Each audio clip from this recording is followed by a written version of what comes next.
Yang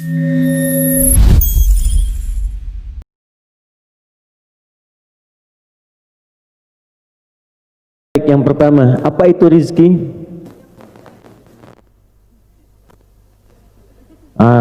Mau cari rizki tapi tidak tahu apa itu rizki, ya.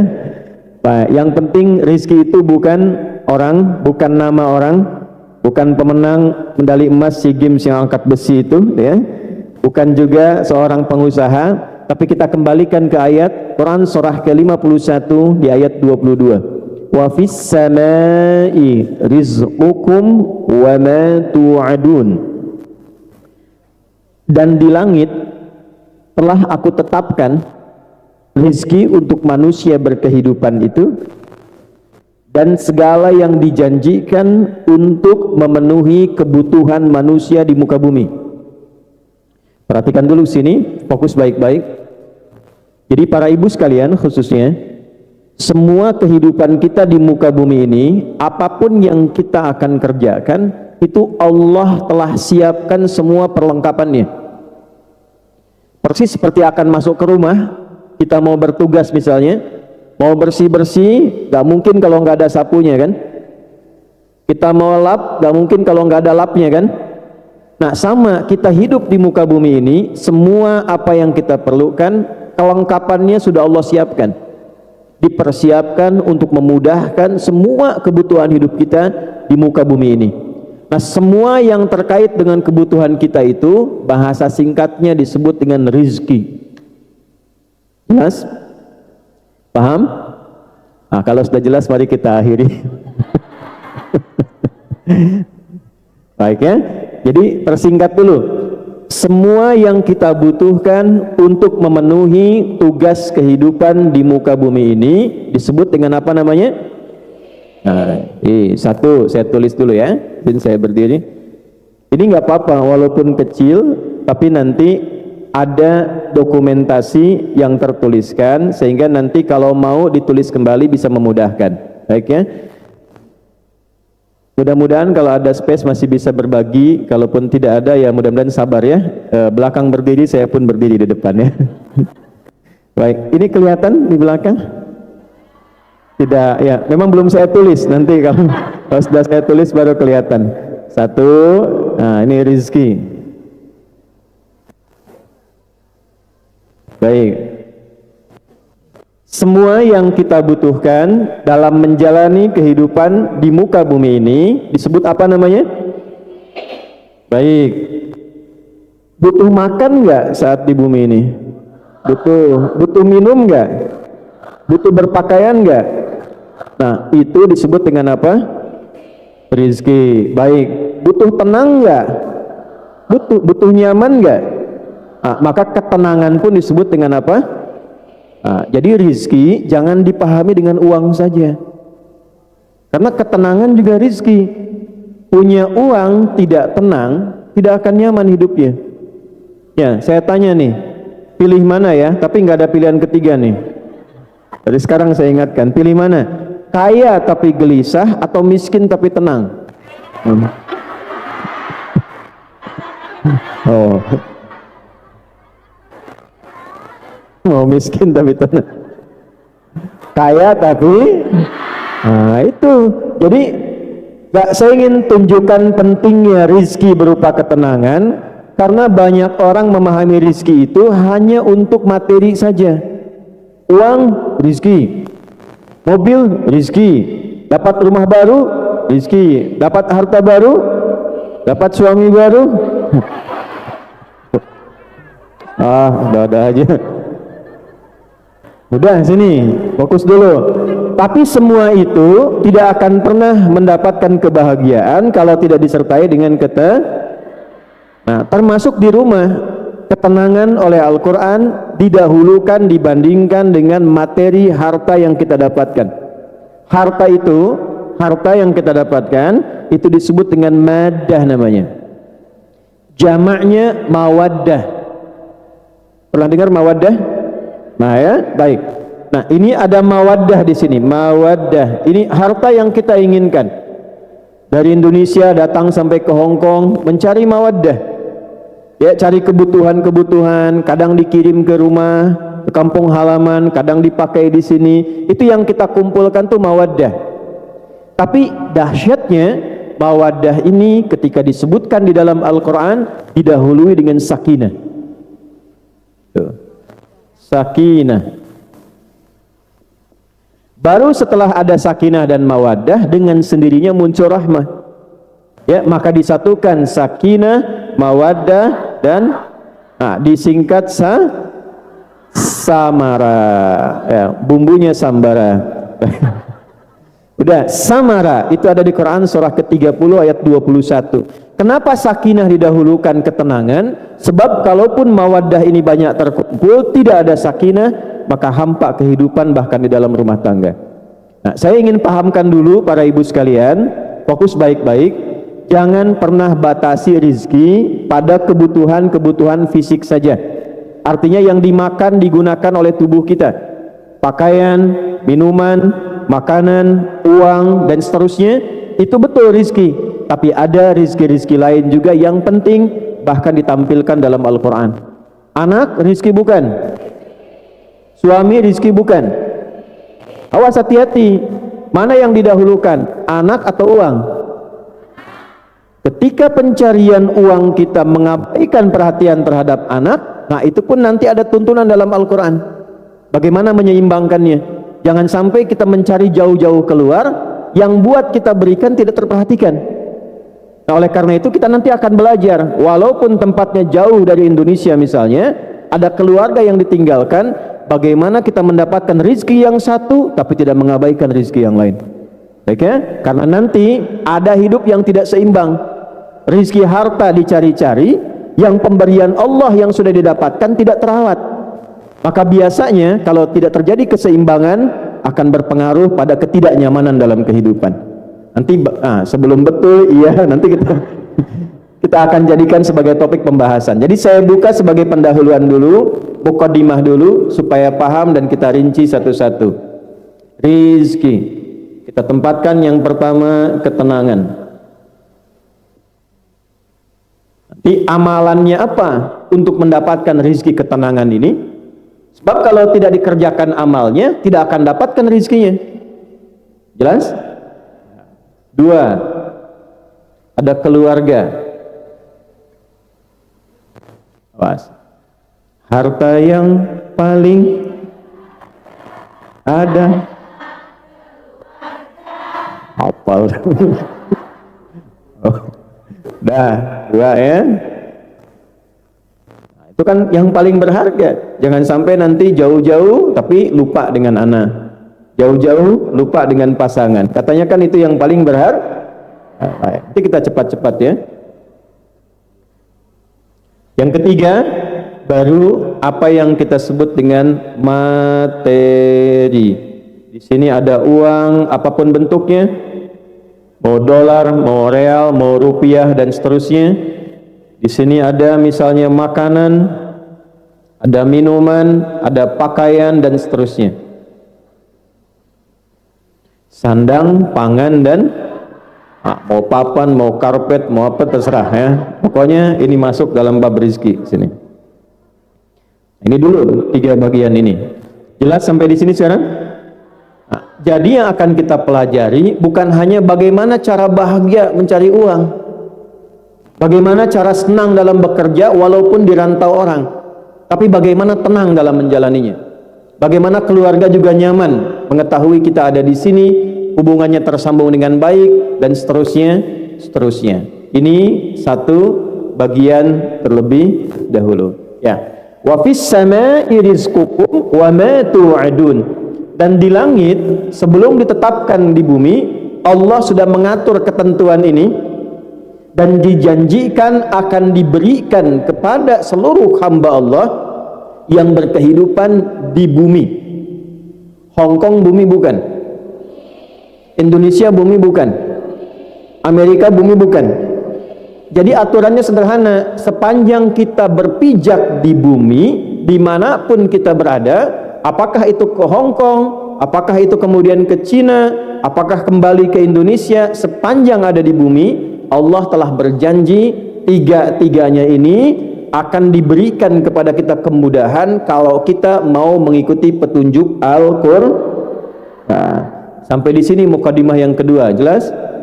Nah, ini kita belum mulai nih, kita baru mukadimah nih ya. Supaya paham dulu ini. Inilah makna Quran surah 51 ayat 22. Aturan kedua, cepat. Quran surah 17 di ayat ke-70. Pelan-pelan, nanti baru setelah itu kita masuk ke amalannya. Walaqad karramna bani Adam wa hamalnahum fil barri wal bahr wa razaqnahum, ini kalimatnya, wa razaqnahum minat thayyibati wa faddalnahum ala katsirin mimman khalaqna tafdila. Paham? Tidak? Nah, walaqad karramna bani Adam, dan aku bersumpah, ini saya kasih rahasia ya, ini diantara kita saja nih. Kalau baca ayat Al-Quran ditemukan kata lam dan qad, itu artinya kita harus yakin pada diri kita dan tidak boleh ragu sedikit pun. Jangan pernah ragu. Yakinkan pada hatimu yang paling dalam, jangan ragu sedikit pun. Walaqad karramna bani Adam. Kata Allah, yakinkan pada hatimu yang paling dalam, jangan ragu sedikit pun bahwa semua anak cucu Adam itu kami telah ciptakan dengan sangat mulia. Sampai sini dulu tuh. Pelan-pelan ya.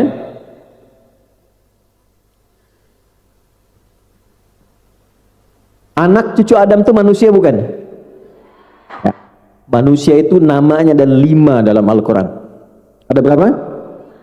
5. Satu, ada yang disebut bashar. Bashar 35 kali disebutkan dalam Al-Quran. Ba, sin besar, ra, bashar. Qul innama ana basyarum mithlukum. Bashar itu bentuk tampilannya yang indah, yang halus, yang punya kecenderungan biologis.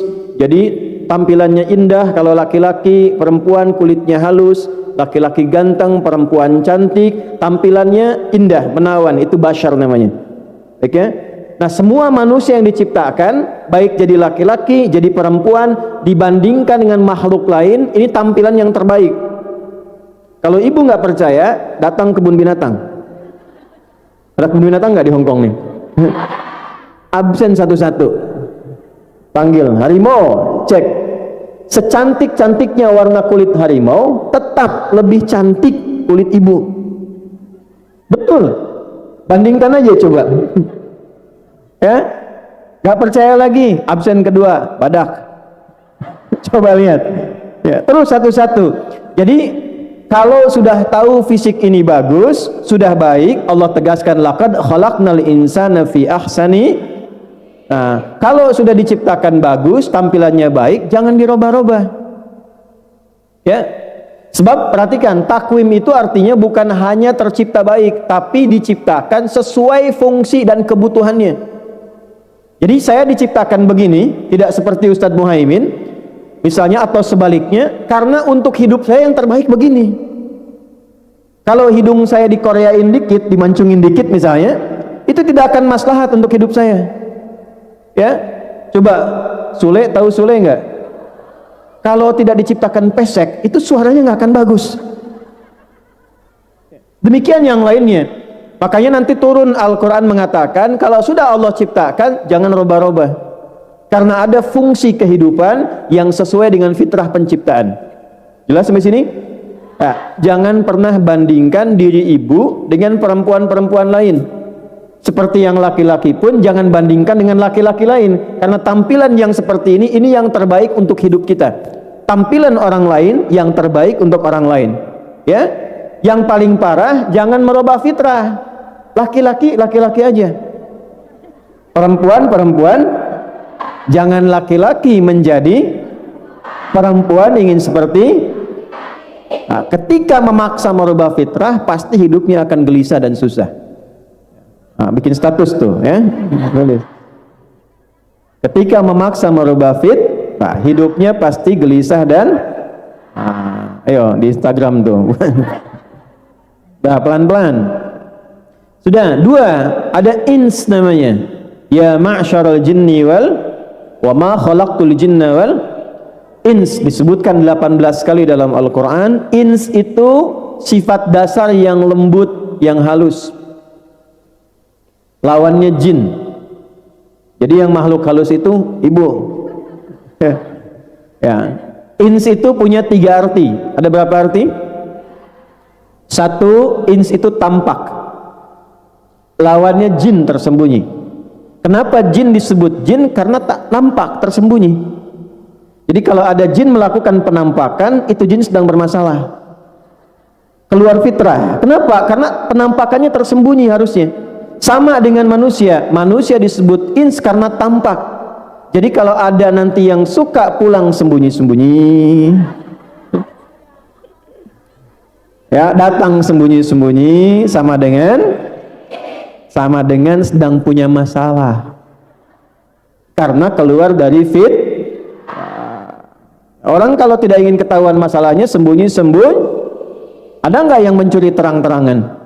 Tidak. Ada nggak yang korupsi terang-terangan? Tidak ada. Umumnya sembunyi-sembunyi. Nah, itu ingin mengambil perbuatan jin. 2, halus. Kalau jin kasar. Makanya tidak akan pernah ada orang kemasukan jin jadi halus. Permisi Pak Ustadz, mau ikut kajian, sedang kemasukan jin, itu nggak mungkin. Ya. Nah pertanyaannya, kalau manusia yang halus, yang lembut, yang baru lahir tuh ingin digendong orang walaupun nggak kenal. Ibu ada bayi lahir dari orang Hongkong, nggak pernah kenal, tapi kita bisa suka. Walaupun bukan anak kita sendiri, karena ada sifat halus di dalamnya. Yang jadi masalah nanti ada pelajaran akhlak. Kenapa ketika tumbuh menjadi kasar? Kenapa kata-kata yang menjadi tidak baik? Disitulah nanti muncul pelajaran akhlak untuk menjaga supaya kebaikan ini tumbuh dengan baik. 3, ada yang namanya insan. Apa namanya? Kurang lebih disebutkan 65 kali dalam Al-Quran. Ar-Rahman khalaqal Iqra bismi rabbikal ladzi khalaqal. Apa itu insan? Manusia. Apa itu manusia? Insan. Baik. Insan itu nama manusia yang menunjuk pada seluruh aktivitas hidupnya. Maksudnya apa? Kalau ibu keluarkan kata-kata insan di dalam Al-Quran, ada petunjuk bagaimana kita mengatur kegiatan supaya tertib, supaya rapi. Pagi apa yang dikerjakan, siang apa yang dilakukan, sampai ke isya, sampai ke malam. Itulah sebabnya kenapa sehari dibagi 5 waktu, supaya tertib menjalani aktivitas. Kalau ada yang tidak bermanfaat, maka rugi waktu diberikan tapi tidak baik untuk dilaksanakan. Turunlah Quran surah 103. Wal 'asr innal insana lafi illal ladzina wa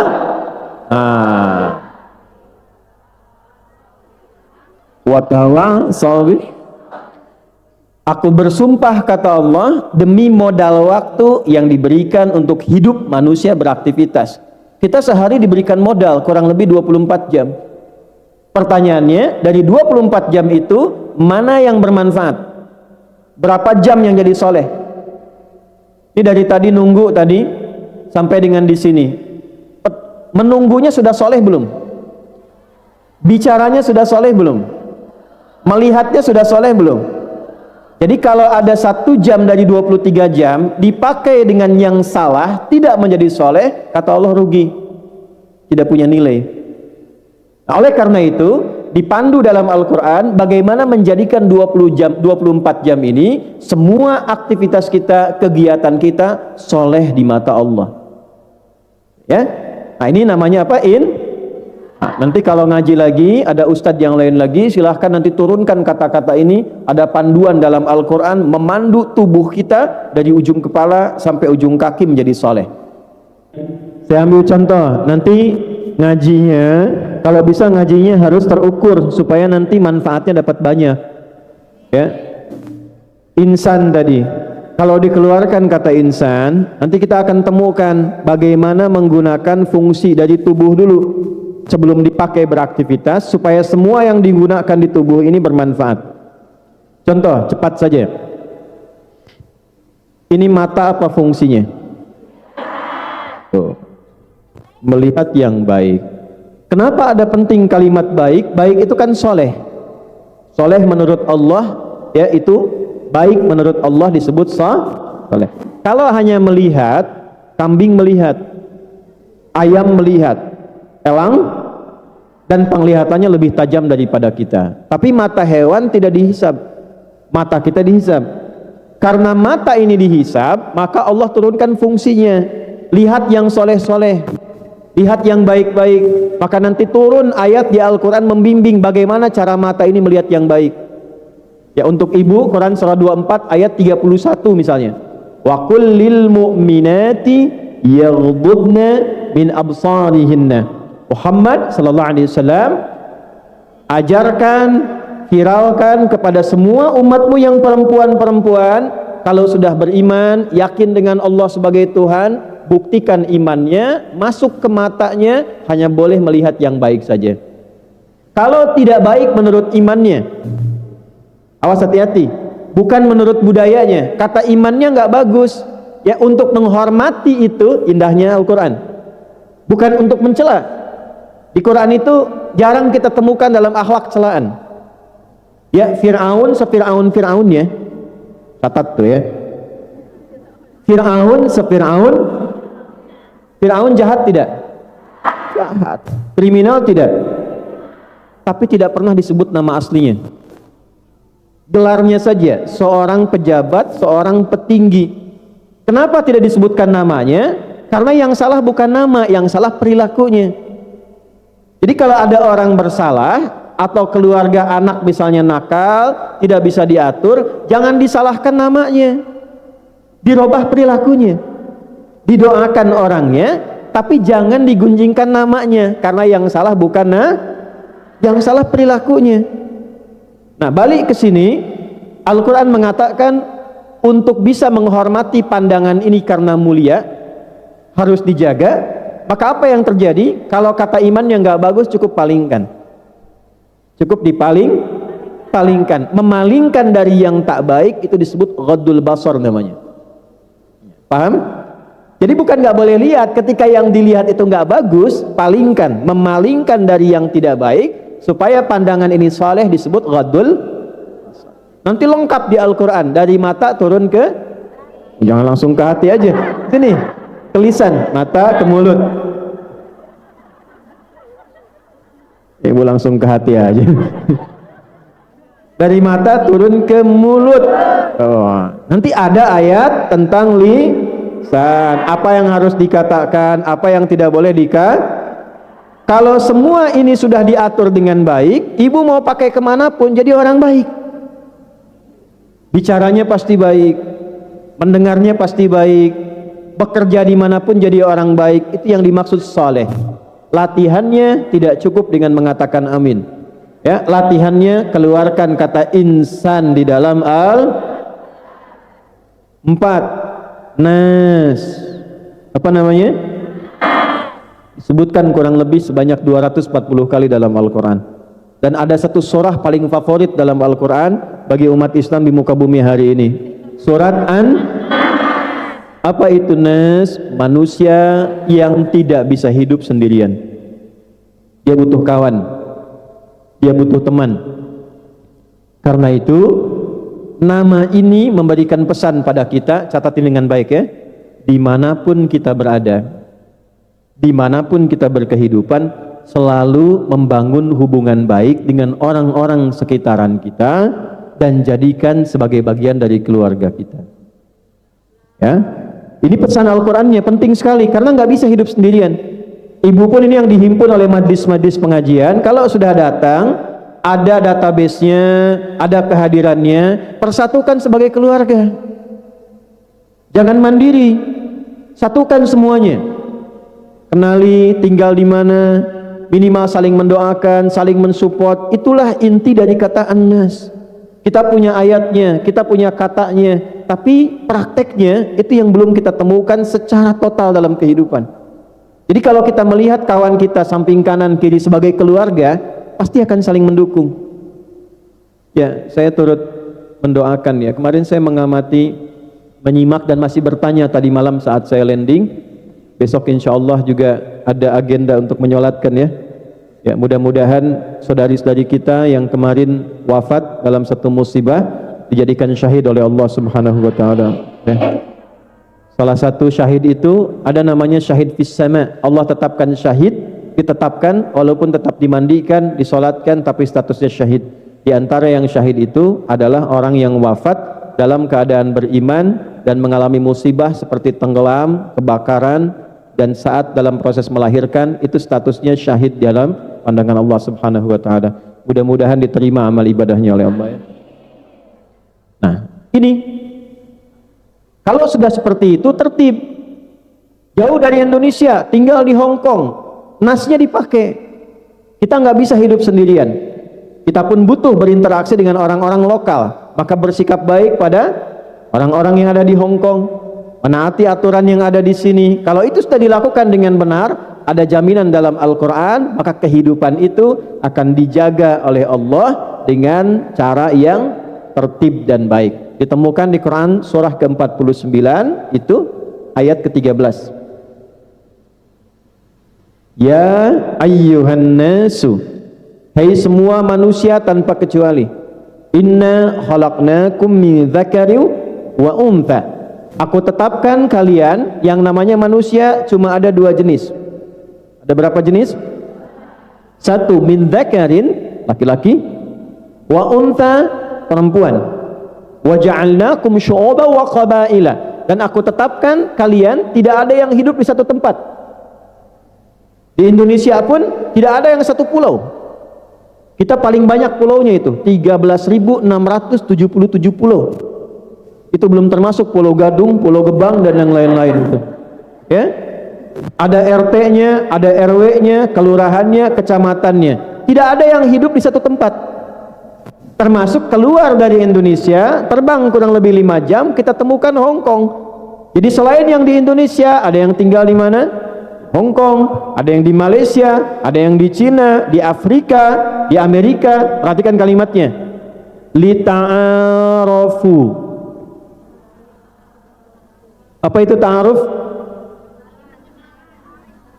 Ta'aruf itu bukan hanya saling mengenal, saling berkenalan, saling mengisi, saling mendukung, saling membantu. Jadi kalau sudah ada kata nas, ibu hadir di sini mengaji, praktekkan dalam kehidupan. Kalau sudah disatukan walaupun namanya pengajian, praktekkan ayatnya. Jadikan satu keluarga saling mendukung dalam berkegiatan. Paham? Sekarang kita masuk ke bab rizki yang ayat tadi, Quran surah 17 ayat 70. Yang di ayat ini Allah tidak sebutkan bashar, tidak sebutkan ins, tidak sebutkan insan. Yang disebutkan bukan nas, tapi yang disebutkan yang kelima, walaqad karramna bani Adam. Nih fokus baik-baik karena ini nama yang terpenting dalam pencarian rizki. Ini yang atas saya hapus sebentar ya, biar lebih kelihatan. Insyaallah. Tuh. Kaget kan? Ya. Ini belum saya bilang udah kaget tuh. Ini pengajian luar biasa ya. Datang jauh sendiri, angkat sendiri, nulis, hapus sendiri, luar biasa. Tuh tinggal lihat, catat, kerjakan, masuk surga. Saya datang sebagai keluarga ya, bukan orang luar. Oleh karena itu apa yang bisa dilakukan kita lakukan. Saya pesan juga panitia ya, jangan merepotkan ya. Jadi jangan kasih amplop, jangan kasih apa ya. Saya pulang, enggak, saya serius. Saya datang sebagai keluarga untuk memastikan umat-umat Nabi di sini dekat dengan Allah. Ya. Saya tidak mencari yang lain. Karena itu kalau saya datang yang penting saya sehat, waktunya ada, saya hadir. Ya, Jadi jangan pernah nyiapkan apa-apa, jangan ngasih ini ngasih itu. Lebih baik untuk teman-teman, untuk dijadikan satu kegiatan lagi, itu akan lebih baik. Oke? Insya Allah Allah sudah cukupkan. Ya. Ya sini, Bani Adam.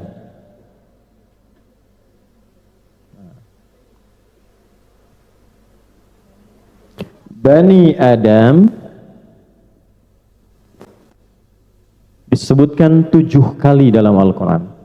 Berapa kali? Ya, sekarang fokus baik-baik. Nama ini memiliki 2 arti. 1, menunjuk pada asal-usul keturunan manusia yang sumbernya dari Nabi Adam dan Sayyidah Hawa. Jadi semua ibu ini kita keturunan Nabi Adam, ya. Tidak ada manusia hidup di luar keturunan Nabi Adam. Kalau ada di Inggris sana yang memilih keturunannya berasal dari hewan tertentu, silahkan saja, ya. Kita tidak ikut. 1. Nah, mana kedua? Perhatikan.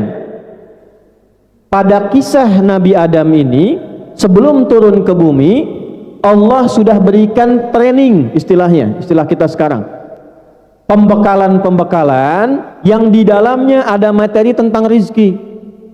Adam, ini cara mendapatkan makanan yang baik, ini cara minum yang baik, ini cara berpetualang yang baik. Adam, ini cara mendapatkan kenyamanan, cara mendapatkan kesenangan. Kalau engkau kerjakan semua ini dengan pedomannya, aku jamin engkau, catat ini, engkau dan semua anak cucumu dimanapun beraktivitas, dimanapun bekerja, akan selalu tenang dan senang. Ya, itu nanti ditemukan di Quran surat Al-Baqarah di ayat 30 sampai ayat ke-38. Surat 2 ayat 30 sampai 38. Saya percepat langsung ayat 38-nya. Qulna bitu minha jami'a fa imma ya'tiyannakum minni huda faman tabi'a hudaya fala khaufun 'alaihim wala hum yahzanun. Adam, Hawa, sekarang tugasmu di bumi dimulai, turun menjadi khalifah. Apa artinya khalifah? Khalifah bukan sekedar pemimpin, dia punya 3 arti. Yang pertama, khalifah itu segala yang mengandung manfaat. Jadi dimanapun ibu beraktivitas, dimanapun ibu berada, usahakan semua yang kita kerjakan bermanfaat. Kita jadi asisten di satu rumah, misalnya ya, apa yang kita kerjakan bermanfaat. Ya, majikan mendapatkan manfaat, di perusahaan mendapatkan manfaat, ke keluarga mendapatkan manfaat. Ketika disebut dengan khalifah, artinya segala yang menghadirkan manfaat. Kalau bicara yang bermanfaat, kalau bekerja di tempat yang bermanfaat, itulah khalifah.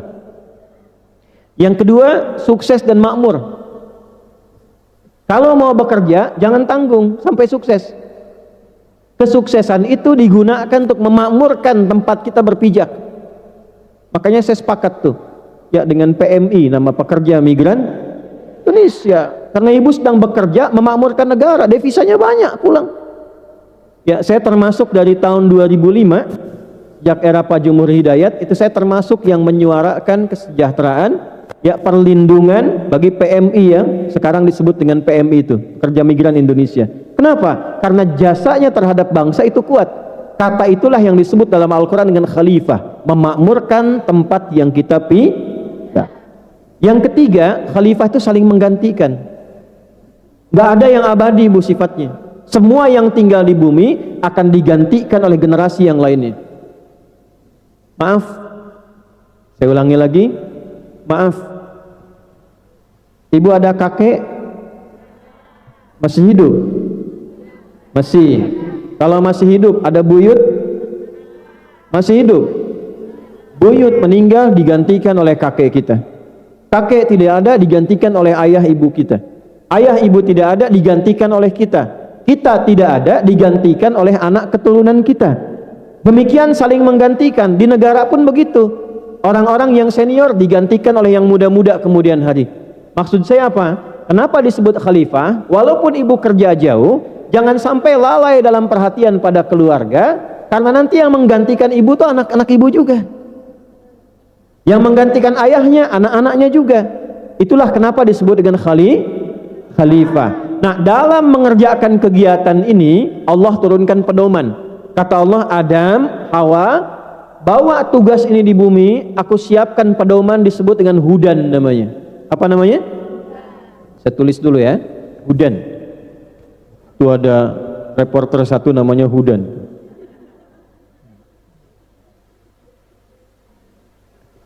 Gak usah nengok sudah Bu, sudah punya istri, anaknya 2. Sini. Sudah. Hudan itu nama umum.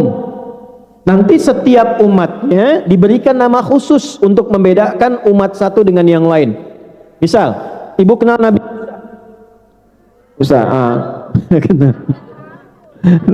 Nabi Musa diberikan Hudan. Nama kitabnya namanya misal di Quran surah ke-17 ayat kedua. Ya, perhatikan kalimatnya. Wa ataina Musal kitaba. Nabi Musa diberikan kitab namanya Taurat. Wa ja'alnahu hudal li bani Israil. Taurat ini petunjuk hidup khusus untuk Bani Israel di masa itu. Jadi kalau Bani Israel mengerjakan petunjuk ini, hidupnya tenang dan senang. Nabi Isa diberikan apa? Injil. Injil itu fungsinya hudan, fihi hudan. Cek di Al-Maidah dari ayat 45 sampai 47. Nabi Muhammad diberikan apa? Al-Quran itu fungsinya hudan. Ada di Al-Baqarah ayat 185. Syahrul Ramadan alladzi unzila fihi al-Quran hudan linnas. Aduh. Aku mah itu.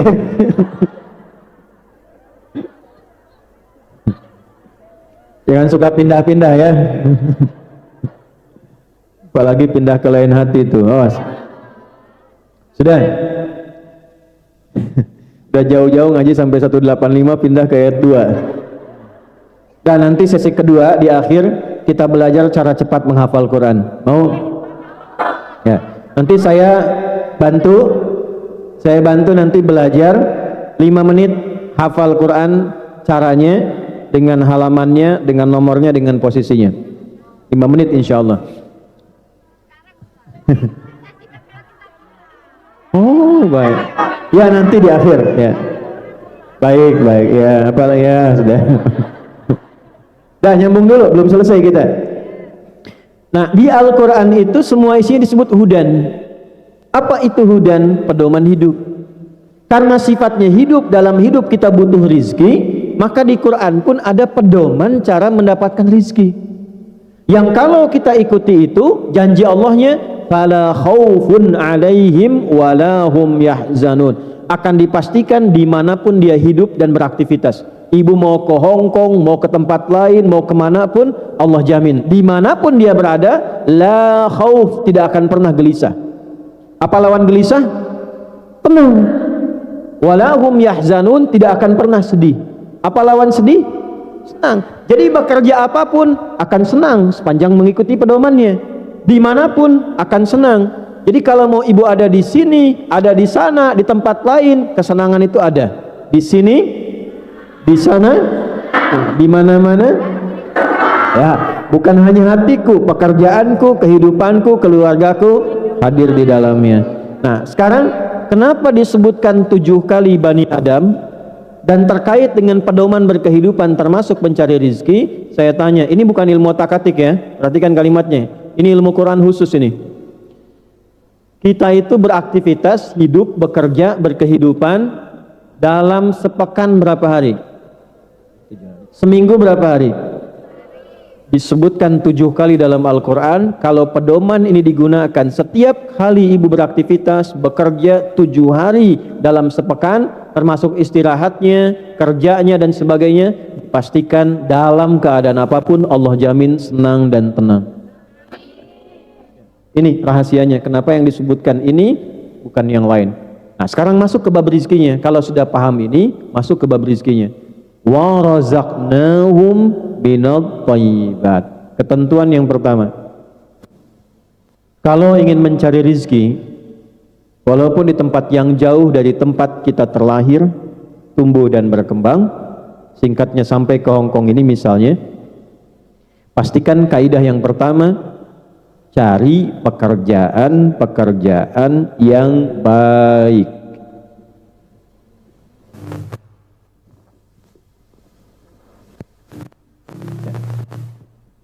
Cari pekerjaan yang baik. Itu ada 5 nama. 1, thayyib. 2, khair. 3, ma'ruf. 4, ihsan. 5, salih. Ya, saya ulangi sekali lagi. Nanti kalau belum jelas, ibu putar-putar tuh di YouTube-nya sampai berkali-kali ya. 1, thayyib. 2, khair. 3, ma'ruf. 4, ihsan. 5, salih. Jelas? Nah, untuk mencari rizki, dari 5 nama ini Allah pilihkan 1 nama, thayyib, dijamakkan menjadi thayyibat. Thayyib. Ada orang namanya thayyib, 2 kali puasa, 2 kali lebaran nggak pulang-pulang tuh.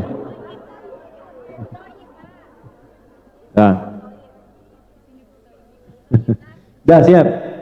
Thayyib jamaknya apa? Thayyib. Kalau jamak sedikit atau banyak?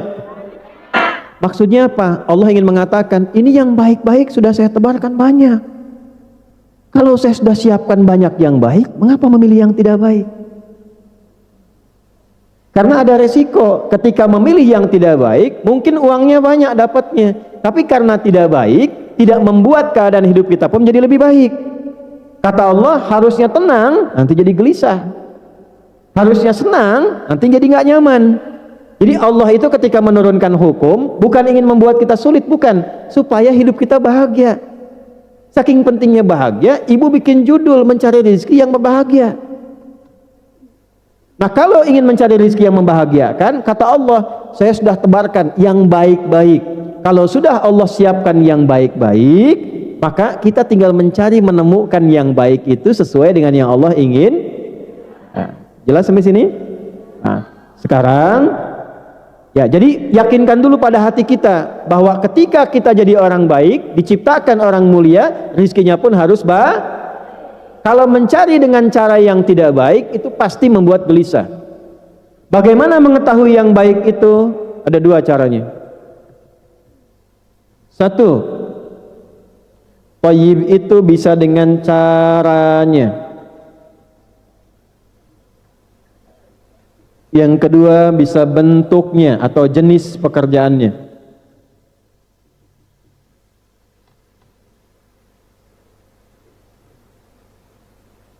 Keduanya punya hukum, 1 hukum. Dipasangkan kata thayyib dengan 1 hukum, mencakup 2 arti. Tadi ibu sudah tulis ayatnya, ditemukan di Quran surat kedua Al-Baqarah di ayat 168. Pakai nas lagi. Ya ayyuhan nasu kulu mimma fil ardi halalan. Baik cara ataupun jenisnya dipasangkan kata thayyib dengan kata halal. Awas. Ya ayyuhan nasu, hai semua manusia tanpa kecuali. Kalau ada kata nas dipasangkan nanti dengan kata rizki, nas itu artinya umum. Tadi sudah saya bahas di awal kan? Jadi kenapa saya awalkan? Karena pembahasan itu akan selalu mengingat bahasan-bahasan yang di awal tadi. Kata nas kalau dipasangkan dengan rizki artinya tidak ada batas dalam pencarian tempat. Tadi masih ingat Quran surah 49 ayat 13, ya ayyuhan nasu inna khalaqnakum min dzakarin wa untha wa ja'alnakum syu'uban wa qabaila. Jadi kalau ibu mau cari sampai ke Hong Kong, bagaimana hukumnya? Boleh tidak? Boleh. Karena mencari rezeki itu Allah sebutkan kalimat pertamanya dengan kata nas. Artinya nggak ada batas. Ibu tinggal di Sukabumi misalnya, ya, hubud dunya. Sukabumi itu bahasa Arabnya hubud dunya. Suka hubun bumi dunia. Sukabumi, hubud. Enggak ada di Sukabumi yang cocok, silahkan ke Jakarta. Enggak ada yang cocok di Jakarta, silahkan ke Sumatera. Enggak ada yang cocok di Sumatera, silahkan ke Kalimantan. Enggak ada yang cocok di Kalimantan, silahkan ke Papua. Tidak ada yang cocok di Papua, ibu nyebrang ke Malaysia. Enggak cocok sampai ke Hong Kong. Hong Kong cocok, ambil. Kenapa? Karena dalilnya ya ayuhan. Kalau ibu ditanya, ibu kenapa mencari rezeki sampai ke Hong Kong? Ya ayuhan nas. Jelas?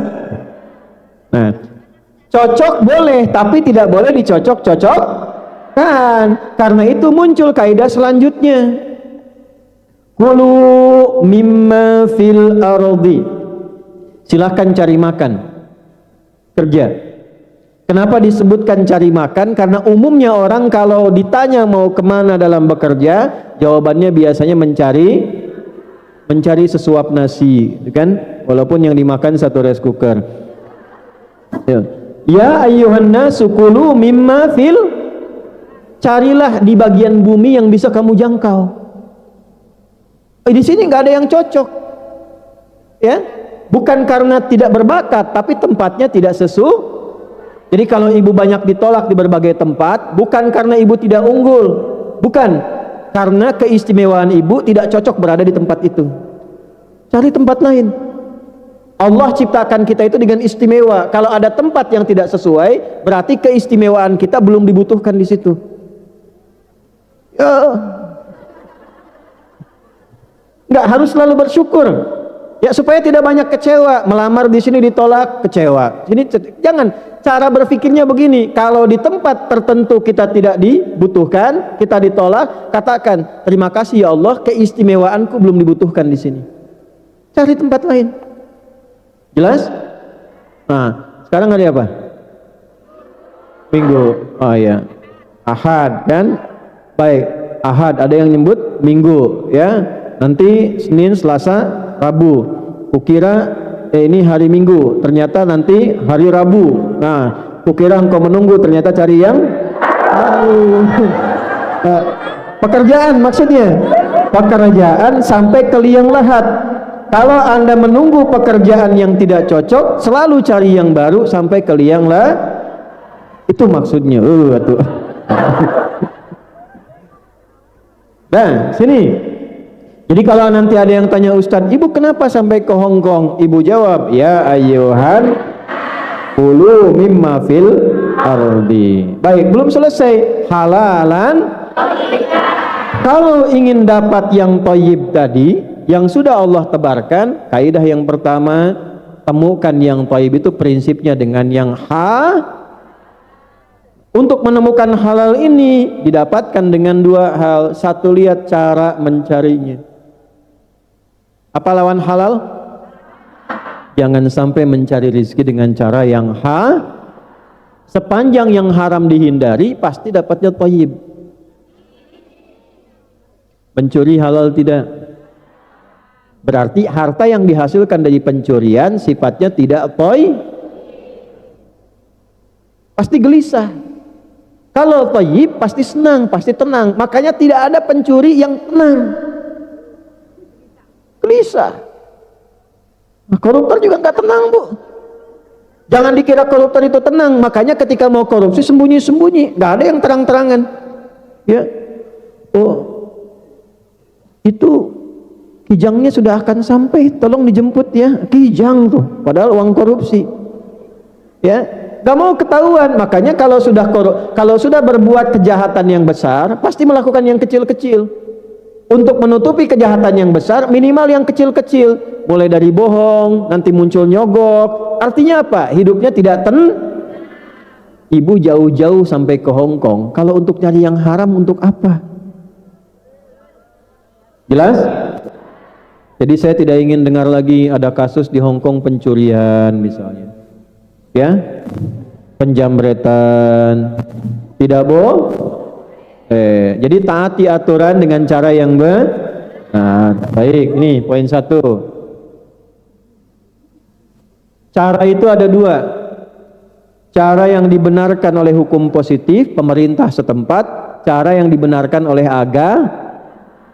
dan biasanya agama tidak mungkin bertentangan dengan hukum positif kecuali pada hal-hal yang memang spesifik menguji iman. Ya, misal menurut agama jual makanan boleh nggak?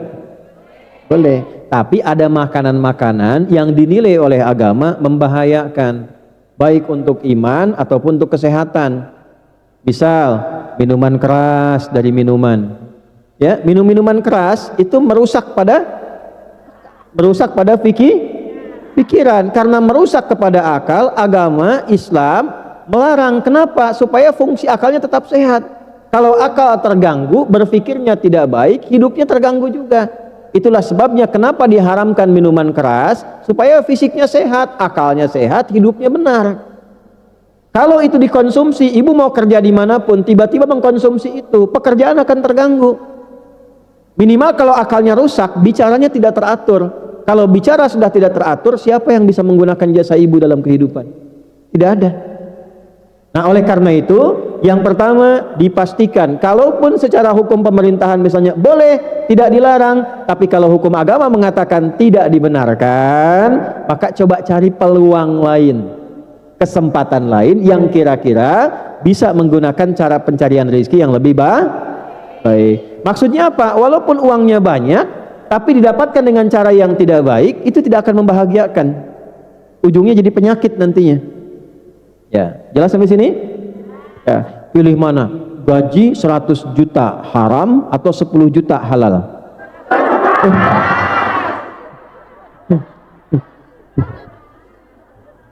Selalu aja. Aduh, ibu.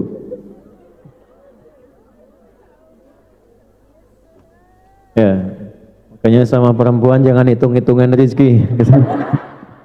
Di rumah juga begitu.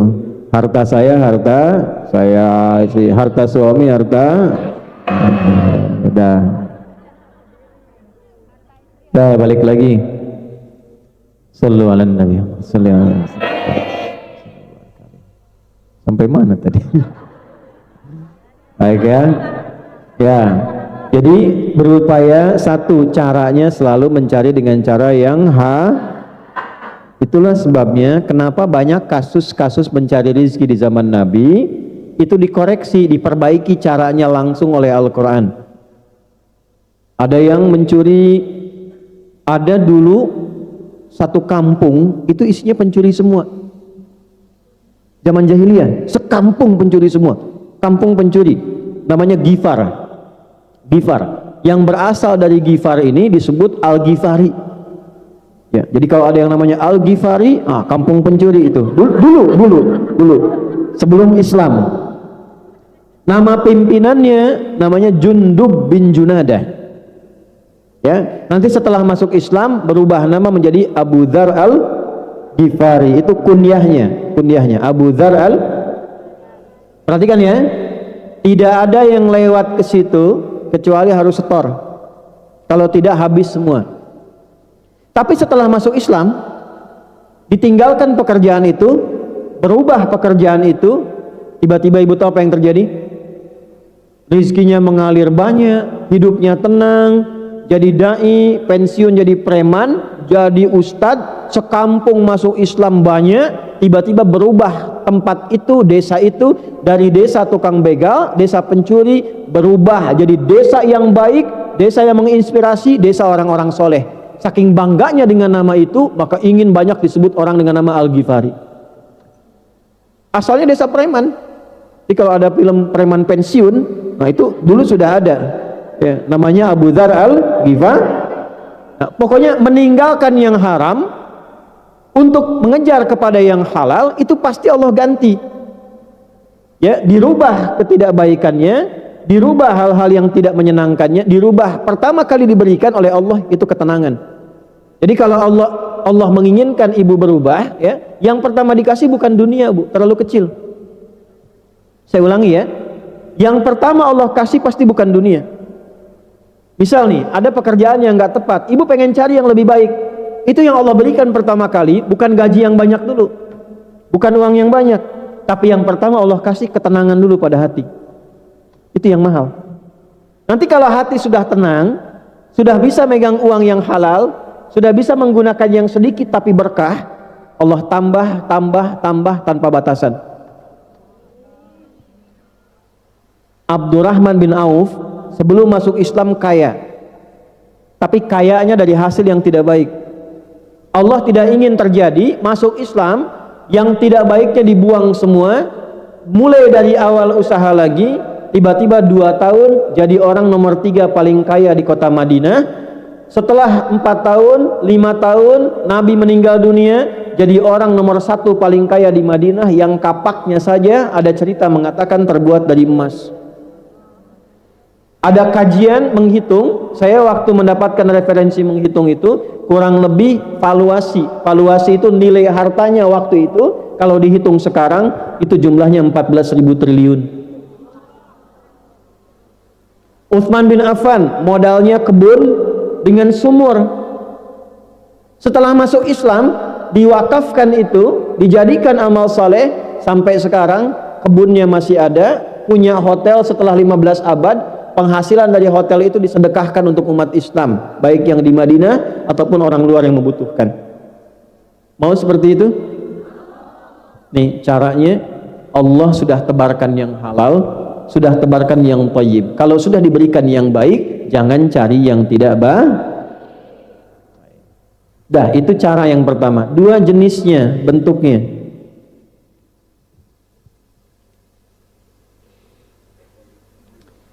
Pekerjaan apapun yang halal yang bisa menjaga kehormatan fisik kita, akal kita, dan iman kita, itu boleh. Pekerjaan apapun yang halal yang bisa menjaga fisik kita. Ibu kalau kerja fisiknya ini, maaf sekali, saya ulangi lagi ya, maaf sekali, fisiknya ini tidak terlukai, tidak terganggu, tidak ada resiko tersakiti, tidak tersiksa. Itu syarat pertama, boleh. Walaupun gajinya 1 miliar, tapi resikonya misalnya nyawa, tidak ada ketenangan, tidak ada kenyamanan dan sebagainya, itu dipandang kurang baik dalam agama. Boleh jadi apapun, yang penting tertata.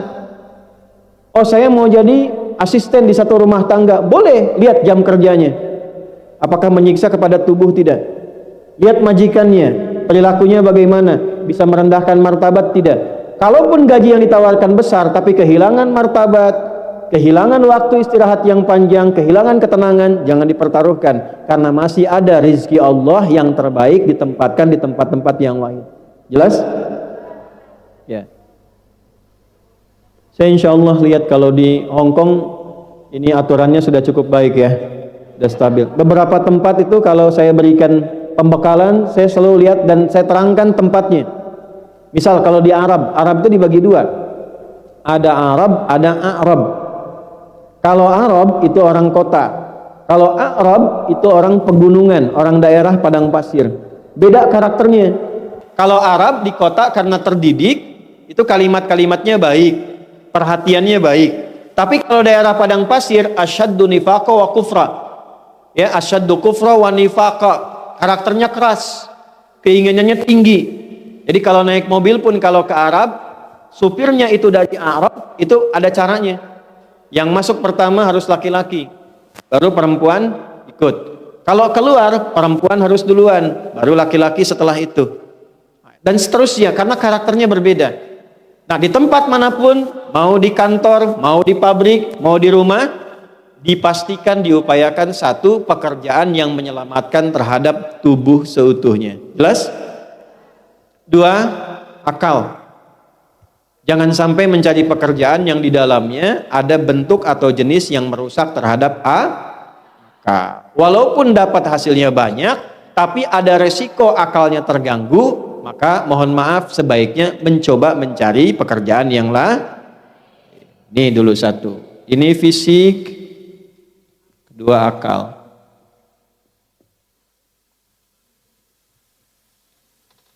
kerja di tempat minuman tapi harus ikut nyobain dulu misalnya. Nah, itu kan tempat tempat-tempat tertentu. 3, iman. Apa? Ditawari gaji tapi harus meninggalkan Islam misalnya. Bekerja gajinya banyak tapi nggak bisa sholat misalnya. Nah ya, halo, ada yang begitu? Oh. Pilih mana? Nggak ada pilihan ketiga, awas nih. Karena ini ujian iman, jawab yang betul. Pilih mana? 6.000 dolar Hong Kong tapi bisa sholat 5 waktu, atau 60.000 dolar Hong Kong tapi nggak bisa sholat sama sekali.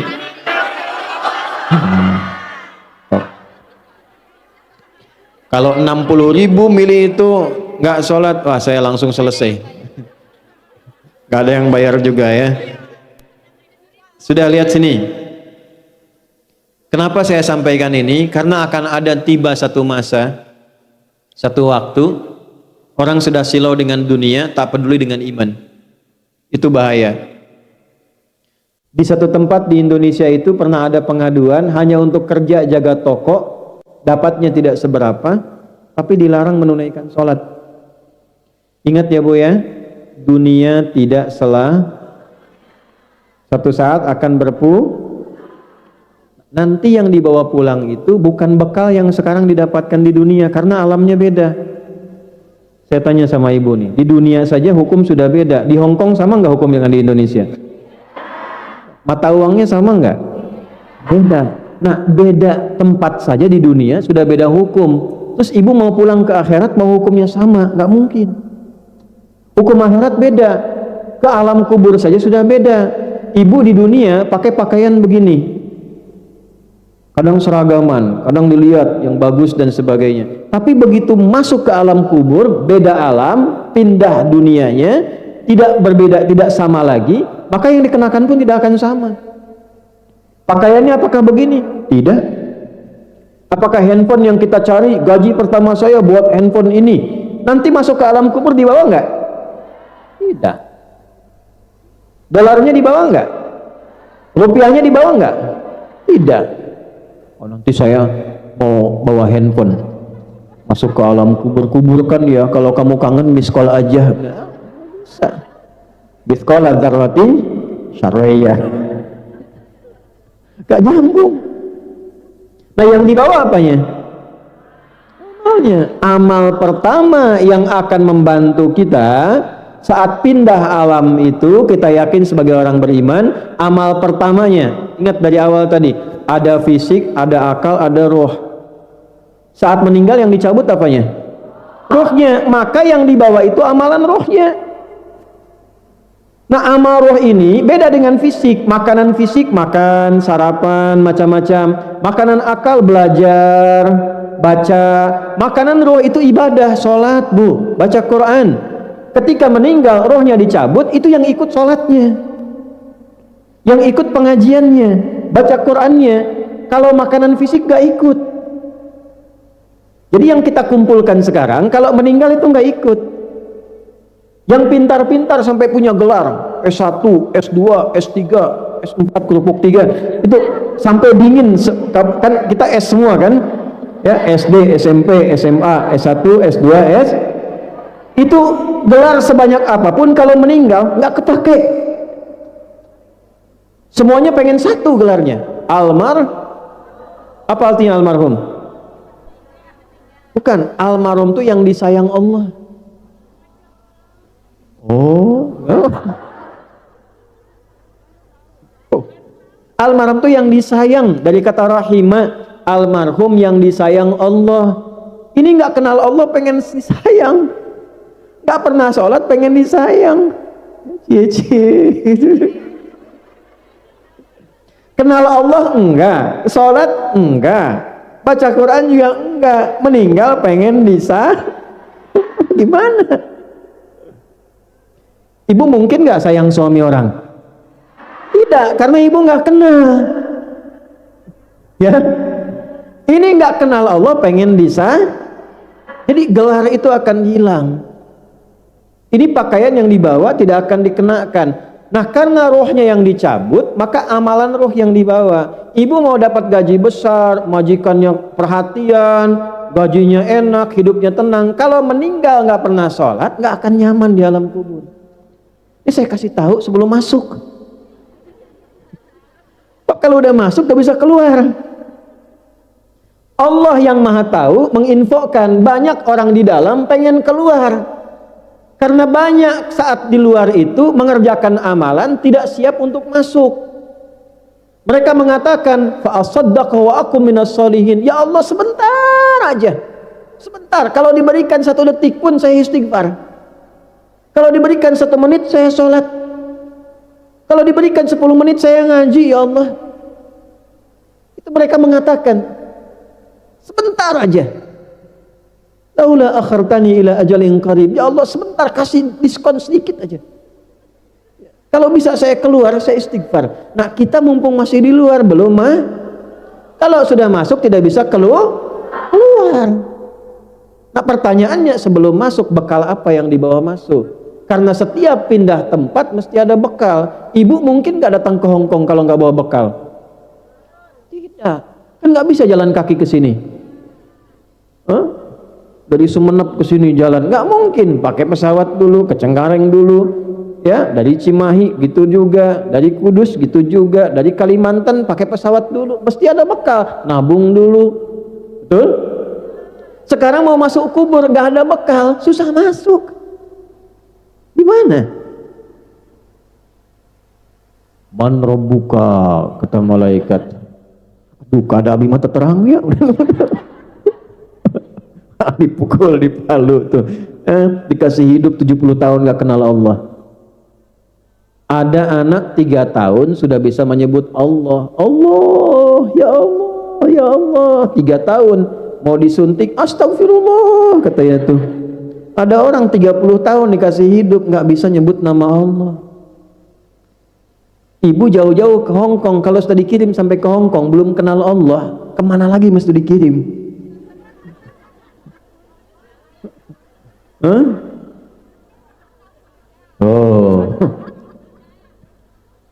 Jelas? Jadi jangan sampai jauh-jauh ke Hong Kong, rizki di dunia dicari-cari, persiapan kubur rizkinya tidak dicari. Jadi harus seimbang. Betul, kerja yang bagus, gaji bagus, tapi pekerjaan akhirat pun harus dikerjakan untuk bekal pulang. Maka yang pertama yang harus kita kaji, pencarian rizki itu, carilah rizki yang membuat kita abadi dalam hidup. Dunia sementara, akhirat Nah, jadi kalau orang cerdas, dia akan mencari bekal untuk hidup selamanya. Kalau di dunia, maaf ya, kaya sementara, kalau meninggal hilang kayanya.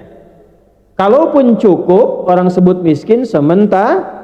Kalau meninggal bekal akhiratnya banyak, kaya akhiratnya. Jadi bekal yang pertama, 1, untuk mencari rizki yang halal tadi, maka dibagilah kepada 2 bagian, cara dan bentuk. Caranya harus halal, bentuknya harus biasanya suka lupa. Kalau sudah lupa suka nggak ingat. Ya, ini mohon maaf nih. Mohon maaf. Yang kita butuhkan untuk tubuh, untuk akal, untuk roh. Biasanya banyak orang mencari rezeki untuk tubuhnya saja, untuk rohnya tidak dilakukan. Ini yang membuat gelisah dalam hidup. Maka pengajian ini berfungsi mengingatkan lagi supaya ada keseimbangan. Sampai ke Hong Kong kerjanya bagus, sholatnya juga kalau bisa nanti berinisiatif ya, inisiasi. Ini kurang lebih warga kita ada berapa di Hong Kong? Ya itu paling gampang, banyak gitu ya. Banyak. Orang Islamnya banyak gitu ya. Nah, minimal punya cita-cita nanti misalnya ke depan pengen punya masjid ya, insyaallah, yang dibuat insyaallah atau ditetapkan, diinisiasi oleh orang-orang Islam yang ada di sini dari Indonesia. Nanti kalau sudah jadi berbagi dengan yang lain-lain. Alhamdulillah, siap? Diniatkan dari sekarang, diniatkan supaya kalau niat itu dicatat amalannya. Ya, jelas?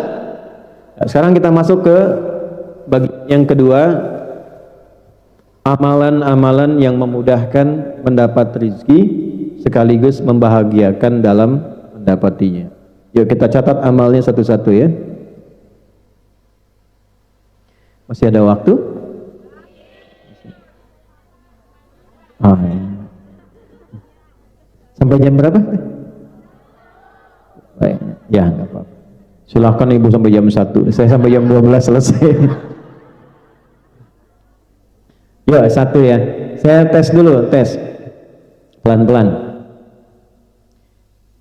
Masih ingat tadi kita mencari rezeki jenisnya ada berapa?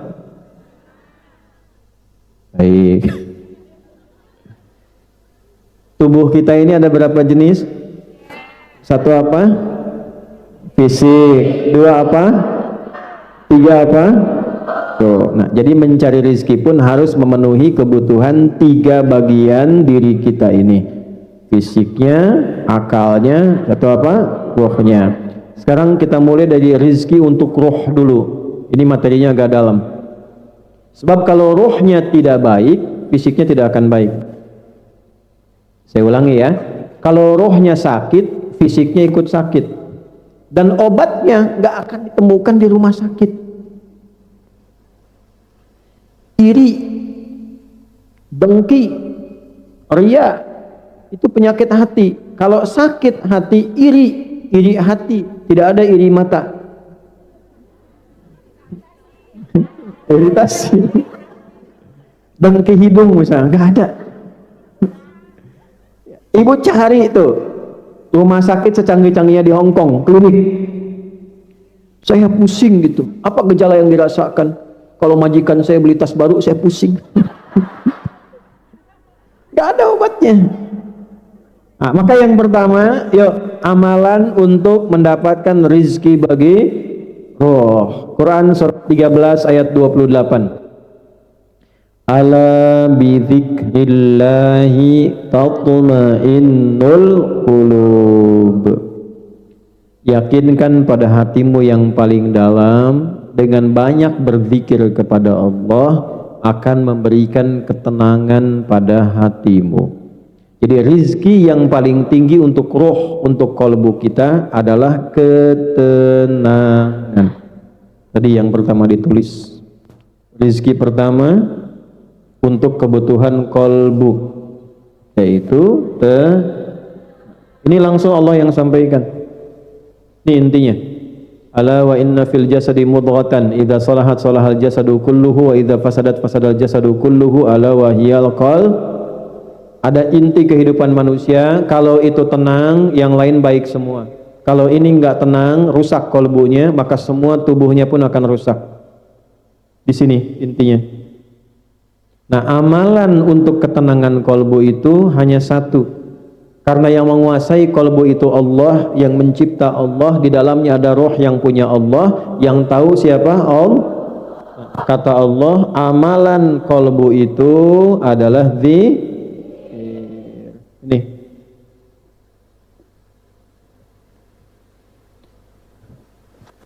Jadi orang yang sering berzikir, orang yang senang berzikir, sesungguhnya dia mendapatkan rizki langsung dari Allah untuk ketenangan jiwanya. Baik, pelan-pelan. Jadi kalau ibu sedang gelisah, bekerja sedang ada masalah, hati tidak tenang, obatnya sudah ada ini rezekinya. Bukan bikin status.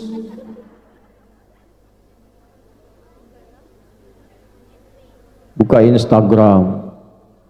Ih, nggak nyangka ya. Nah, itu sedang nyangka. Orang yang bilang nggak nyangka sedang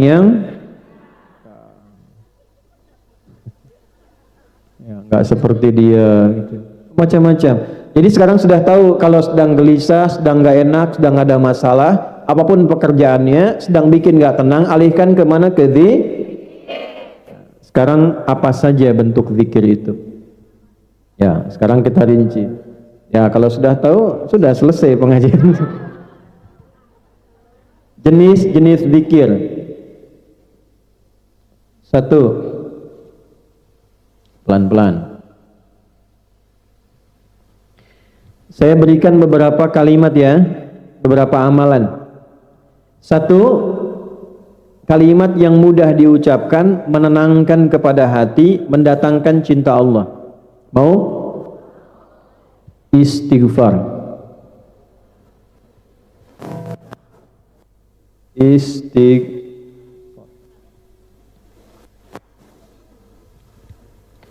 Dah. Waktunya ada 3. Satu, ada istighfar yang kalau dikerjakan, ibu lakukan di waktu itu mudah mempercepat ya terkabulnya doa dan mendatangkan rizki dari Allah. Waktunya sesaat sebelum masuk waktu subuh. Kalau bisa, ibu lakukan dulu tahajud sebelumnya, walaupun 2 rakaat. Kalau mau tahajud, masih ingin baru memulai, sebelumnya belum pernah tahajud, jangan banyak-banyak dulu. Nabi juga kasih rumus, sholatul laili matna matna. Sholat malam itu kalau ingin bangun malam, ingin tahajud, misal, jangan dipaksa banyak dulu. Kata Nabi, matna matna, mulai 2 rakaat dulu. Itu pun pilih surat yang paling mudah kita hafalkan. Boleh. Jangan maksa, wah 2 rakaat, satunya Al-Baqarah, keduanya Ali Imran misalnya. Itu pun Alif Lam Mim juga, cuman sekali langsung ruku.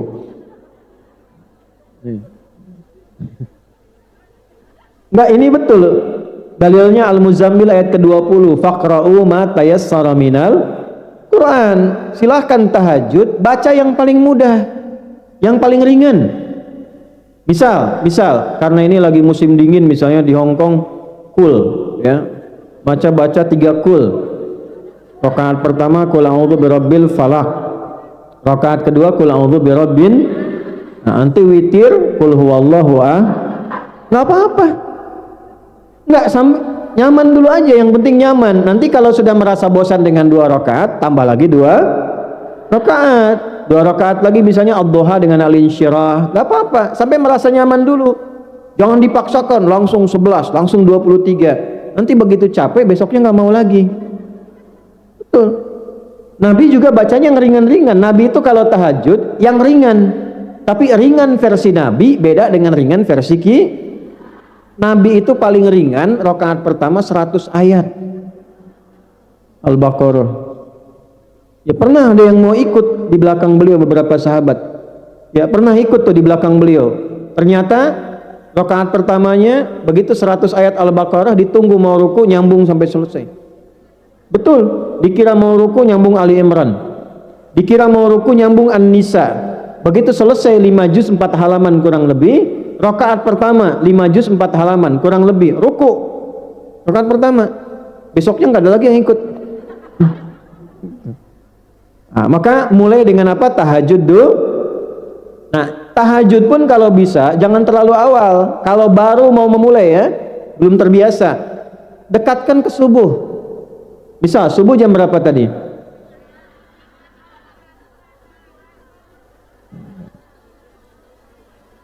Sudah nggak usah musyawarah, sudah ya. Terjadi perbedaan pendapat di sini tentang waktu sholat subuh, karena ini bukan berasal dari daerah yang sama mungkin kan. Bah, intinya ya 5:30 kurang lah gitu ya. Ya, iqamatnya kan di sini 6:20 kalau di sini. Ya, kita ambil misalnya 5:30. Ibu bangun misalnya jam 5 kurang seperempat. Udah siap-siap, bersih-bersih, rapi-rapi, jam 5 sholat 2 rakaat sampai witir. Sampai 5:15, 15 menit sebelum subuh, itu namanya waktu sahar. Saharun.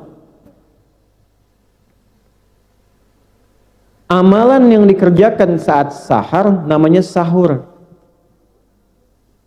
Sebentar, jangan komentar dulu. Ibu like aja, jangan komen. Lihat sini, amalan yang dikerjakan di waktu sahar namanya apa? Kenapa ada makan sahur? Maksudnya kalau makan besok mau puasa, jangan terlalu awal.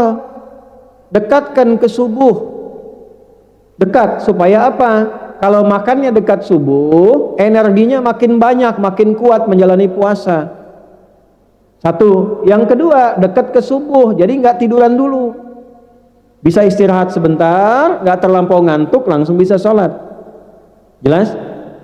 Nah ini misalnya subuh 5:30, sahur jam 2. Udah nahan lapar tuh jam 3, 4, 5, 6. Belum subuh sudah 4 jam, udah lapar. Makanya ada orang baru mau puasa udah lihat buka. Betul nggak? Balik dulu. Nah amalan yang dikerjakan di waktu sahar namanya apa sah? Nah ada amalan luar biasa istimewa di waktu sahar ini. Amal itu disebut di Quran surah 51 di ayat ke-18. Ayat dua-duanya tentang rizki, ayat 18-nya tentang istighfar. Jamak dari kata sahar namanya ashar. Wabil ashari hum yastaghfirun. Dan ada orang-orang yang di waktu sahar ini banyak beristighfar kepada Allah. Nah istighfar di waktu sahar itu, awas nih rahasianya, itu bisa mempercepat datangnya rizki dari Allah.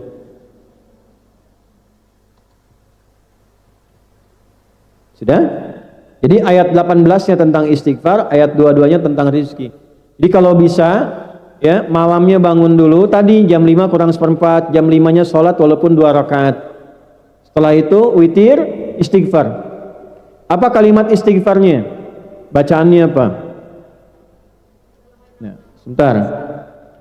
Kalau mau singkat, satu aja.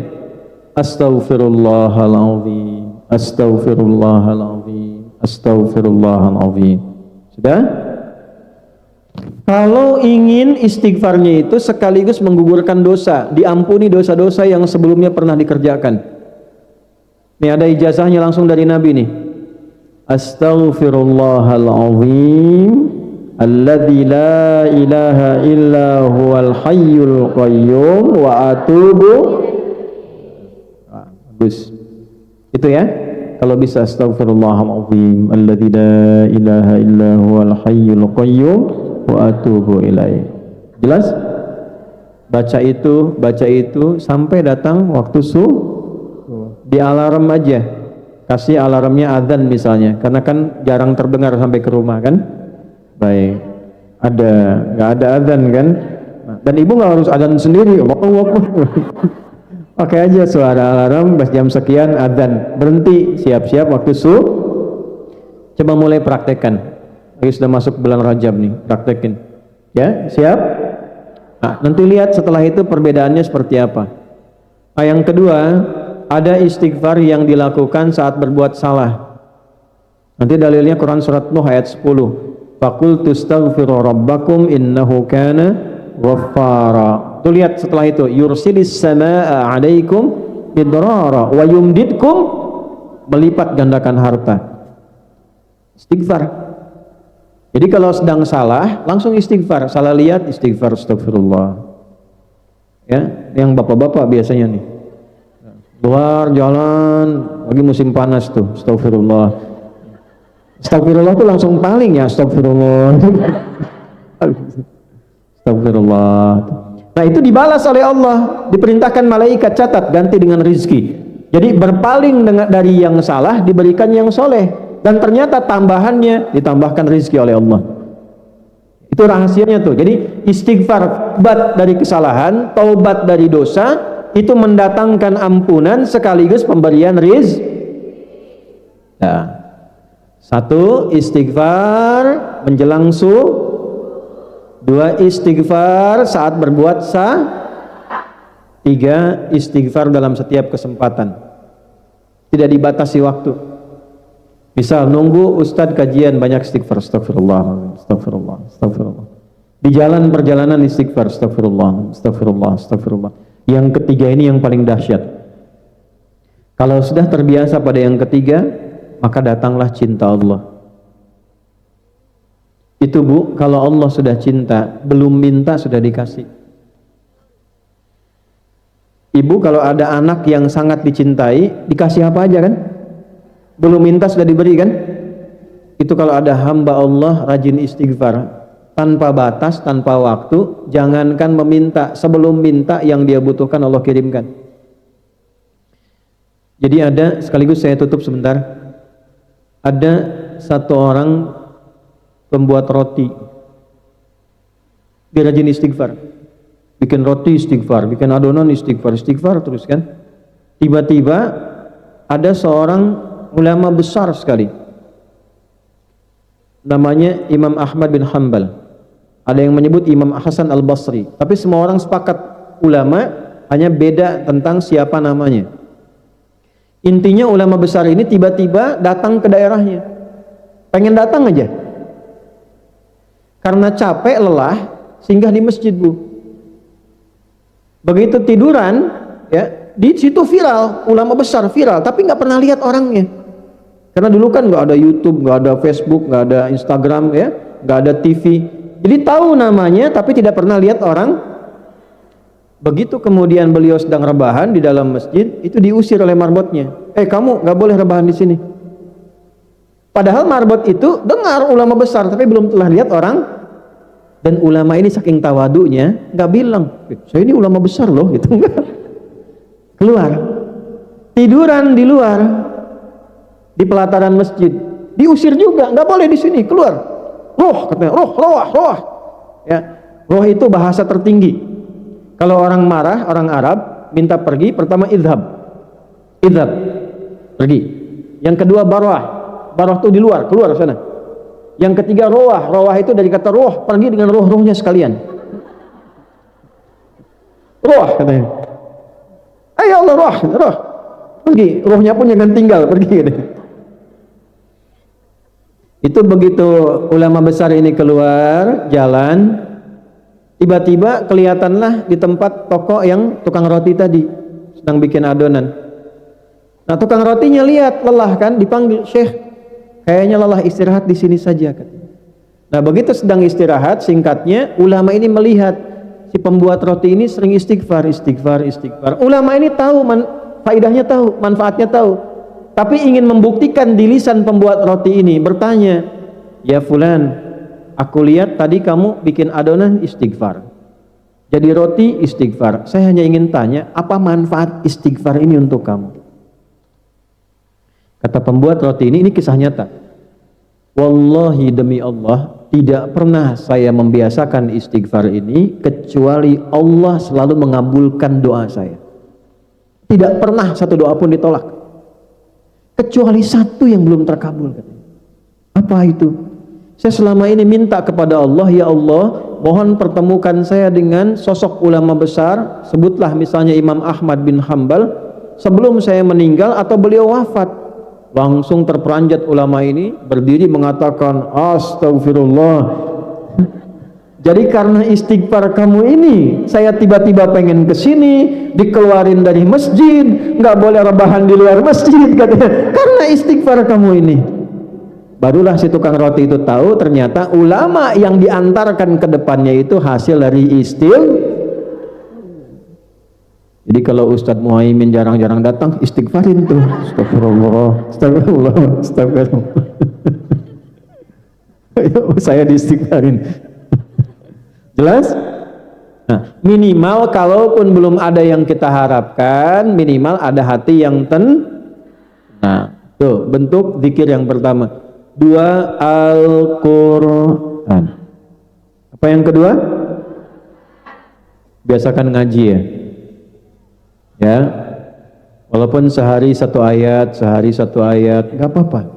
Yang penting ya, mushafnya simpan di tempat yang mudah dilihat. Karena mushaf itu mukjizat. Kalau sedang gelisah, lihat mushaf aja ada tenang. Hebatnya ibu buka mushafnya, itu bisa ketemu ayat yang sesuai dengan masalah kita. Quran. Walaupun satu ayat kan nggak banyak. Hari ini Nun. Satu ayat. Ya, jelas? Ngaji Al-Qur'an. Ya, jangan sampai hilang ya. Al-Quran itu istimewa. Kalau biasa jadi ahli Al-Quran, Allah akan khususkan. Dalilnya, Ahlul Quran, Ahlullahi wa khassatuh. Kata Nabi, kalau sudah jadi ahli Al-Quran, itu spesial di sisi Allah dan dijadikan VVIP. Ahli Quran itu kemanapun akan disambut. dijadikan oleh Allah, difirmankan kepada orang di tempat manapun, perlakukan dengan baik, jaga dengan baik. Ahli Quran, untuk jadi ahli Quran tidak harus hafal 30 juz. Ahli Quran itu arti sederhananya orang yang dekat dengan Quran. Ibu kalaupun belum hafal nggak apa-apa, tapi tiap hari berusaha satu ayat sampai punya rasa cinta pada Al-Quran. Kalau sudah punya rasa cinta pada Al-Quran, itu akan berbeda. Ibu kalau nggak percaya silahkan mulai dari sekarang, dekati dulu, baca sedikit-sedikit. Jelas? Baik. Yang ketiga, sholat. Ini puncaknya apa? Karena dalam sholat ada istighfar, dalam sholat ada Al-Quran, dalam sholat ada tilawah. Ini puncaknya sholat. Dalilnya Quran surah 20 di ayat ke-14. Innani anallahu la ilaha illa ana fa'budni wa aqimis salata lidzikri. Tunaikan sholat sebagai zikir puncak kepadaku. Sholat. Jangan tinggalkan Kalau sedang gelisah tunaikan Ada masalah Jadi kalau nanti di rumah di Indonesia telepon, misalnya anak sakit belum bisa nengok, sholat. Hajatnya tumpahkan dalam sholat. Makanya sholat di Quran diisyaratkan dengan hajat. Sholat. Minta sama Allah, ya Allah, Engkau yang menggenggam semua hal, Engkau yang menyembuhkan, Engkau perintahkan aku sholat ya Allah. Engkau perintahkan aku berdoa ya Allah.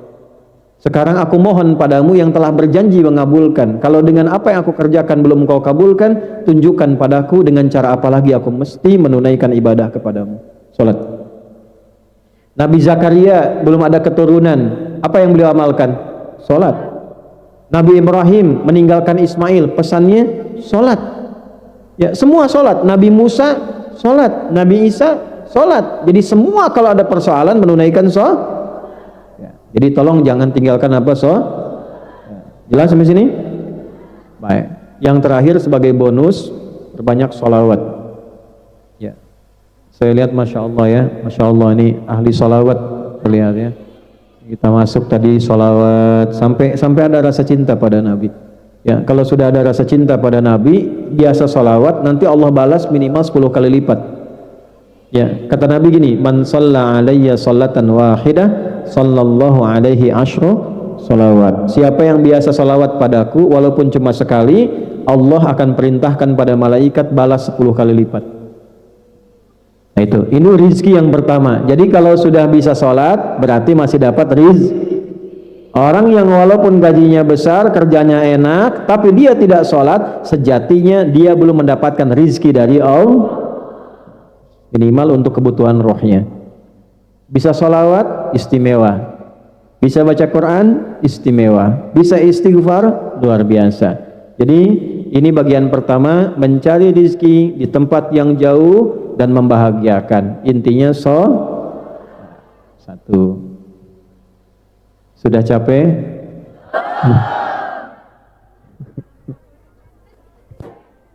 7 menit lagi ya. Duhur jam berapa duhur? Jam 1. Masih ada waktu ya. Maksud saya 7 menit kita jeda dulu, tanya jawab. Ya. Saya tanya, Ibu jawab. Untuk memastikan yang saya sampaikan Ibu paham tidak? Ya. Atau Ibu tanya, ya, jawab. 1, zikir. Utamanya 2.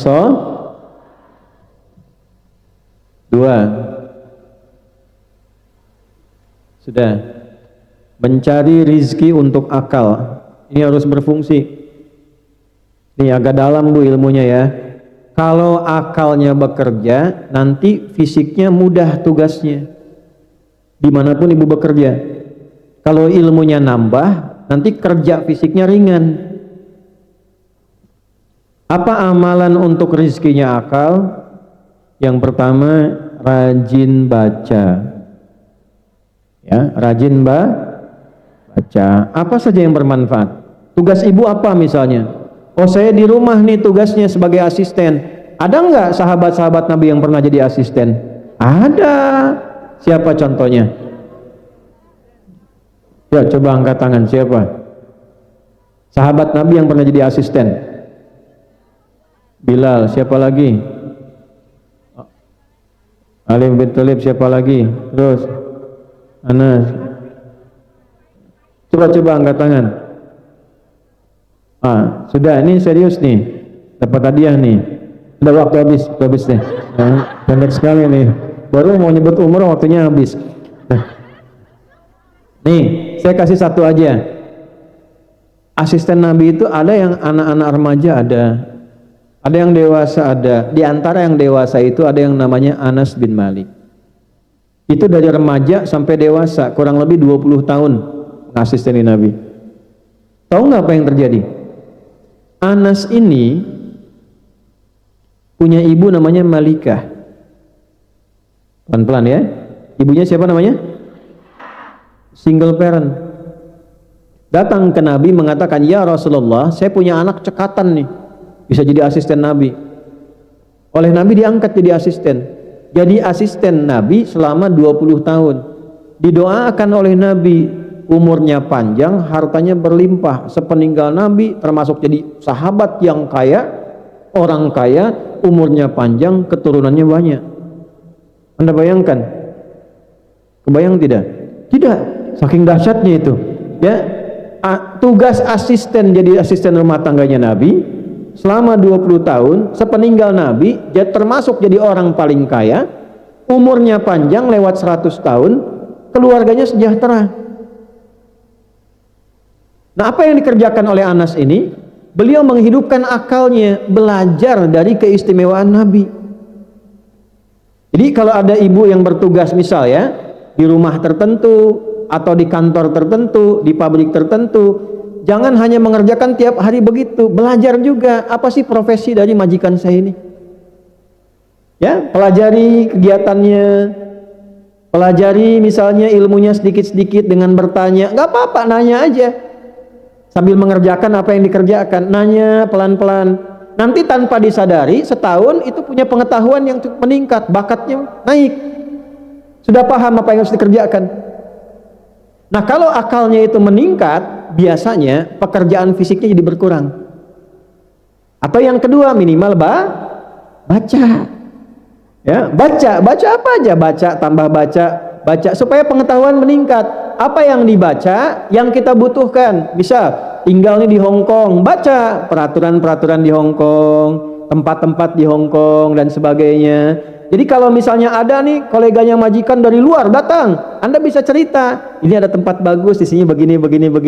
Kalau yang di sini tempatnya begini, aturan di sini begini. Itu ketika pengetahuan kita makin banyak, derajat kita makin meningkat. Tidak cukup dengan amin, baca. Yarfa'illahu alladhina amanu minkum walladhina utul ilma. Tambah pengetahuannya, tambah ilmunya. Ibu tinggal misalnya puluhan tahun, belasan tahun, atau bertahun-tahun di Hong Kong, tapi nggak kenal daerah Hong Kong. Kenali dulu. Tak kenal maka ta'aruf. Tidak harus selalu sayang. Nah, ibu kenal suami tetangga kan tidak langsung sayang, itu kan nggak boleh. Ta'aruf, kenali. Ta'aruf tuh kenali, ya. Jelas? Di akal itu rizki akal dengan ilmu diraih dengan membaca dan pengalaman. Yang kedua ilmu, tambah belajar. Ya, di masjid ada pengajian, datang belajar, bahas. Jangan tinggi-tinggi bahasnya, fikih sekitar yang dibutuhkan saja. Pekerjaan ibu apa? Kerjasama dengan panitia pengajian, undang ustadz-ustadz menjelaskan yang ibu butuhkan. Jangan bahas tinggi-tinggi. Wah, ini kerja udah jauh-jauh ke sini, pekerjaan bahas tentang kepemimpinan, kejauhan. Ya, misalnya tinggal di minoritas, menjaga waktu sholat, bergaul dengan tetangga yang non muslim seperti apa yang baik, gitu ya. Jelas? Tiga, masuk pada yang fisik nih. Amalannya apa nih yang ilmu? Satu, doanya saya coba ajarkan doa dari Al-Quran ya. Ini ijazahnya, singkat saja.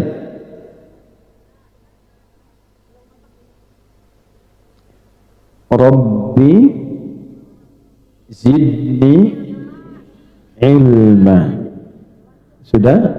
Rabbi zidni ilma. Sampai situ dulu ya. Wa qur rabbi zidni ilma. Itu aja, Rabbi zidni ilman, Rabbi zidni ilman. Kalau mau ngaji, baca itu dulu, Rabbi zidni ilma. Kalau mau tambahkan warzuqni, ya Allah, tambahkan padaku selalu pengetahuan dan berikan kemampuan untuk memahami. Karena ada yang nambah ilmu tapi tidak itu bahaya. Pelan-pelan. Jadi yang kedua, rizkinya akal itu dengan Jadi selama di Hong Kong pelajari tempat-tempat, ibu catat. Tempat ini ada ini, beli ini ada di sini. Nanti kapan-kapan misalnya ada tamu, ada siapa, atau ada kolega dari tuan rumah, nanya-nanya, ditanya, kita nggak kaku, tahu. Jelas? Nah, itu kalau sudah seperti itu, dianggapnya level kita naik nantinya. Nah, kalau sudah naik pengetahuan banyak, ibu bisa mencari tempat yang lebih lagi yang sesuai dengan pengetahuannya, rizkinya pun akan otomatis naik. Ya, jelas sampai sini? Kalau bukan ibu, siapkan anak-anaknya. Anda boleh bekerja apapun, tapi siapkan anak memiliki derajat yang lebih tinggi dari orang tuanya. Ya. Jangan sampai anak putus sekolah. Kalau bisa sekolahkan yang tinggi, sampai sarjana, sampai lulus, dan itu ada kebanggaan luar biasa. Ya. 3. Rizki yang sifatnya fisik ini.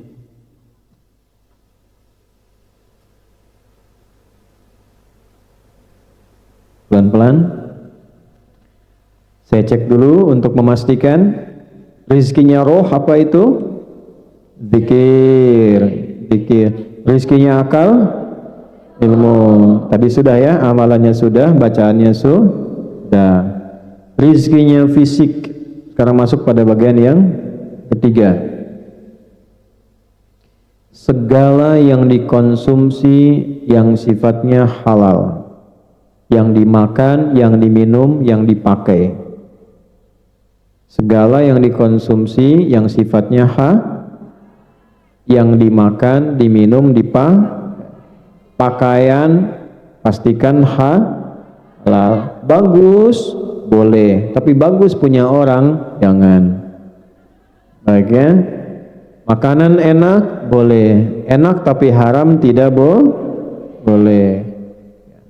Dan itu semua kebutuhannya. Jadi kalau akal itu ilmu, roh itu zikir, kalau fisik itu segala yang dimakan dan dipakai. Caranya bagaimana? Kembali ke tadi. Pastikan semua yang kita kerjakan halalan thayyib, halal dan baik, halal plus thayyib. Nah, disinilah ibu keluarkan nanti dengan pengajian, kan biasanya banyak ya pengajiannya. Nah, keluarkan, coba cari bentuk pengajian yang materinya, yang diajarkannya mengeluarkan yang ini, yang thayyib, yang ada di Hong Kong apa saja. Kalau belum ada, usahakan bikin ada. Misal, ini kan 170.000 kurang lebih. Tadi malam bahkan saya dapat data 185.000 orang Indonesia yang ada di Hong Kong. Kalau misalnya 80% itu muslim, butuh makan kan? Ya, kenapa nggak diupayakan misalnya bikin kayak kantin untuk orang-orang Indonesia yang muslim misalnya, cari makanan yang halal. Artinya ada peluang kan? Peluang untuk masak, peluang untuk bikin restoran, peluang untuk macam-macam kebutuhan. Ini kan butuh berpakaian yang bisa digunakan untuk sholat kan? Berarti ada peluang kan? Peluang untuk jual pakaian yang baik, yang syar'i dan sebagainya. Ada perangkat-perangkat yang bisa digunakan. Nah, itu apa yang bisa dilakukan? Kalau tidak dengan komunitas ini, bisa berkomunikasi dengan yang Hong Kongnya siapa? Bekerja sama dan sebagainya. Nah, di luar itu, hal-hal yang umum silahkan cari. Ya, dicek. Makanya tadi saya katakan yang nomor 2 itu, kenali di sini mana saja pekerjaan yang halal, mana saja pekerjaan yang thayyib. Ada yang sifatnya halal tapi belum tentu thayyib. Ada yang thayyib tapi belum tentu maka dicari halalan thayyib. Jelas sampai sini? Ini sudah saya terangkan tadi cara mencarinya. Kalau 3 ini digabungkan, maka hasilnya luar biasa. Ya, bekerjanya halal, thayyib, salatnya iya, zikirnya iya, ngajinya iya, belajarnya iya. Maka disinilah bertemu janji Allah di Quran surah Al-Mujadalah surah 58 di ayat yang ke-11. Yarfa'illahu alladhina amanu minkum walladhina utul ilma darajat. Allah akan angkat derajat, status, tanpa ibu harus update status, mau di Facebook, mau di Instagram, mau dimanapun. Allah yang update langsung, diangkat statusnya sepanjang syarat ini terpenuhi, imannya dijaga, ilmunya bertambah. Dua ini dipakai mencari rezeki, maka kebahagiaan itu tidak harus dikejar, dia akan datang dengan sendirinya. Ya kan? Jadi mulai hari ini Anda bisa buat status, bahagia itu sederhana ketika aku kenal Allah. Ya, kan orang banyak bahagia itu sederhana, bisa minum teh di atas gunung Rinjani, ya kan? Naiknya aja susah gitu kan? Bahagia itu sederhana, bisa makan nasi uduk di atas menara Hongkong, ya kan? Datangnya jauh. Ya, bahagia itu sederhana ketika aku bisa sholat. Bahagia itu sederhana ketika lisanku bisa berzikir. Bahagia itu sederhana ketika pekerjaanku halal dan thayyibah. Maka silahkan rasakan bedanya, bedakan rasanya, dan pasti terasa